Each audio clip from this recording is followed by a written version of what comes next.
The show this year for us was good. I think we had a lot of good Marshall Islands flag boats in the show. We were able to get on board most of our boats, talk to a lot of our crews and our captains, and actually get some really good feedback of how things were going. The show, as far as people walking around, it was really light on Saturday and Sunday. I think the weather drove a lot of people away. But I think Thursday and Friday you had a lot of good people walking the dock looking at good boats, big boats, and looking to buy a few more. One of the biggest challenges the Marshall Islands Registry is facing today is dealing with the implementation of the MLC, or the Maritime Labor Convention, as it complies in an international arena. Right now the MLC is probably about 2 years off, but we as a flag state are trying to take a very proactive response to the way things are going internationally as far as how it should and should not apply to yachts.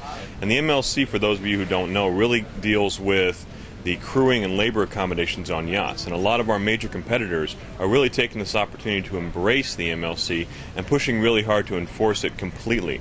The Marshall Islands understandably wants to take a more proactive approach and actually wants to look at exempting yachts of a certain size and a certain amount of chartering in order to allow our owners the flexibility and, again, keep it as a recreational industry. So that's one of the biggest challenges we're currently facing. I think we're doing a very good job at it.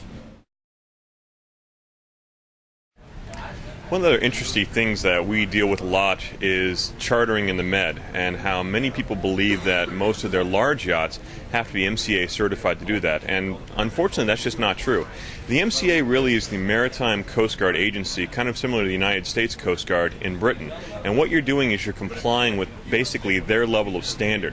And the Marshall Islands also offered something called a document of compliance, saying that you also comply with the higher standards of safety and firefighting, allowing you to operate just as safe in the Med and making sure you're taking care of your charter just properly.